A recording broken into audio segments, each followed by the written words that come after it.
In this video, we're tackling a crucial question for all digital creators and entrepreneurs. How do you price your digital products for maximum profit while still staying competitive?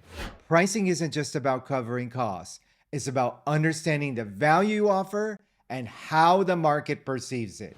First, let's talk about market research. Before setting a price, I look at what similar products are selling for.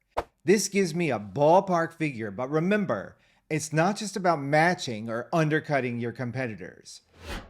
Understanding your audience is key. I use surveys and feedback to gauge what my customers value most about my products.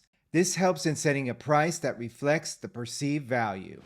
There are various pricing models to consider, from one-time purchases to subscription models. Each has its pros and cons. For instance, subscriptions can provide a steady income stream, but they need to offer ongoing value. I also consider tiered pricing. It's a great way to cater to different segments of your market.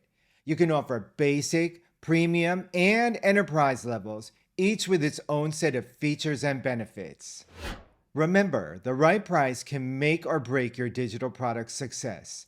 It's about finding that sweet spot where your customers feel they're getting great value and you're achieving your profit goals. For more insights into pricing and digital marketing strategies, be sure to check out my other videos. And if you'd like to boost your online presence and get more customers from the internet, mosey on over to my website, nicholaspap.com. I've got tons of free resources for you waiting over there. Thanks for watching, and if you found this video helpful, don't forget to hit that like button, subscribe, and ring the bell so you won't miss any of my future videos. I'm here to help you rock online and crush the digital marketplace. So I'll see you in the next video.